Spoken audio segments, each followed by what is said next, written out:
Marriage মিডিয়ার মাধ্যমে অনেকেই বিয়ের জন্য চেষ্টা করেন, কিন্তু সবাই সফল হয় না। তাহলে যারা সফল হন তারা কিভাবে চেষ্টা করেন? তারা কি এমন কোনোভাবে চেষ্টা করেন যেটা ব্যতিক্রম?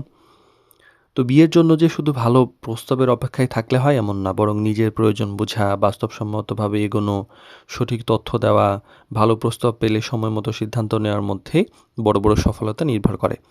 তো ম্যারেজ ক্যারিবিডির বিবাহ বিষয়ক আলোচনায় বিয়ের আগে জানতেই হবে সিজন 3 এর 10ম পর্বে কথা বলবো যে ম্যারেজ মিডিয়াতে যারা সফল হন তারা কি ভিন্নভাবে চেষ্টা করেন কিনা। প্রথমত হলো যে নিজের অবস্থানটা পরিষ্কার করতে হবে। তারা আগে থেকেই জানেন তারা কেমন জীবনসঙ্গী চান এবং কোন বিষয়গুলো তাদের জন্য গুরুত্বপূর্ণ, ফলে অপ্রয়োজনীয় প্রস্তাব দেখে সময় নষ্ট করেন না। আর বাস্তবসম্মত থাকেন, যে পারফেক্ট মানুষ খোঁজার বদলে সুইটেবল ম্যাচ খোঁজেন, প্রয়োজনীয় বিষয়কে গুরুত্ব দেন, আবার ছোটোখাটো পার্থক্যকে অযথা বড় করেন না। আর তথ্য দিতে স্বচ্ছ থাকেন।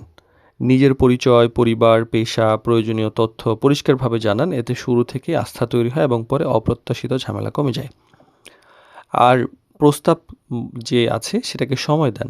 প্রথম দেখাতেই সিদ্ধান্ত না নিয়ে মানুষটাকে বোঝার চেষ্টা করেন, যোগাযোগ করেন। আবার অযথা দীর্ঘদিন বিষয়টাকে ঝুলিয়েও রাখেন না। আর সঠিক পরামর্শটা গ্রহণ করেন। সব সিদ্ধান্ত একা নেওয়ার চেষ্টা না করে বরং পরিবার এবং বিশ্বস্ত ম্যারেজ মিডিয়া বা অভিজ্ঞ কারো পরামর্শকে গুরুত্ব দেন। এতে অনেক সময় নিজের চোখে না ধরা পড়া যে বিষয়গুলো সেগুলো খুব সহজে সমাধান হয়ে যায়।